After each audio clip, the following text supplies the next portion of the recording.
Yan. Dito na ako sa Alimol. May pupuntahan lang ako dito tapos makikita na kami ng anak ko sa Silin. Kasi nandoon ang... Pero wala daw masyadong sizes dito sa Silin eh. Kaya, ay sa Silin. Dito sa Alimol na Silin outlet. Eh may Silin din doon sa ano, sa tawag nito, sa Gateway.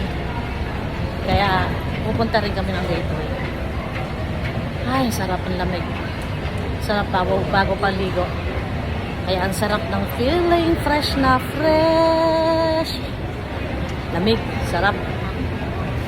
Bagong ligo, tas aircon. Yan, akit tayo sa 3rd floor. Ay pupuntahan na ako saglit tapos makikita na kami ulit sa baba.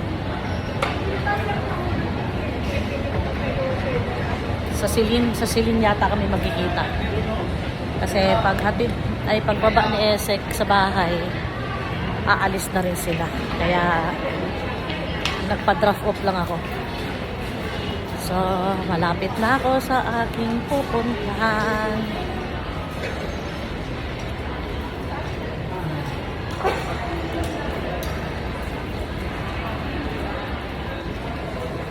Itong buhok ko naman, bagong ligo pero napakabuhag-hag. Sus, mariosip ko ba yan? Pag nagkapera ako, ipa-ano ko to ulit, ipa-riban ko to ulit. Kasi dati naka-riban to eh. Ngayon hindi na. Okay, nandito na tayo. Bye-bye.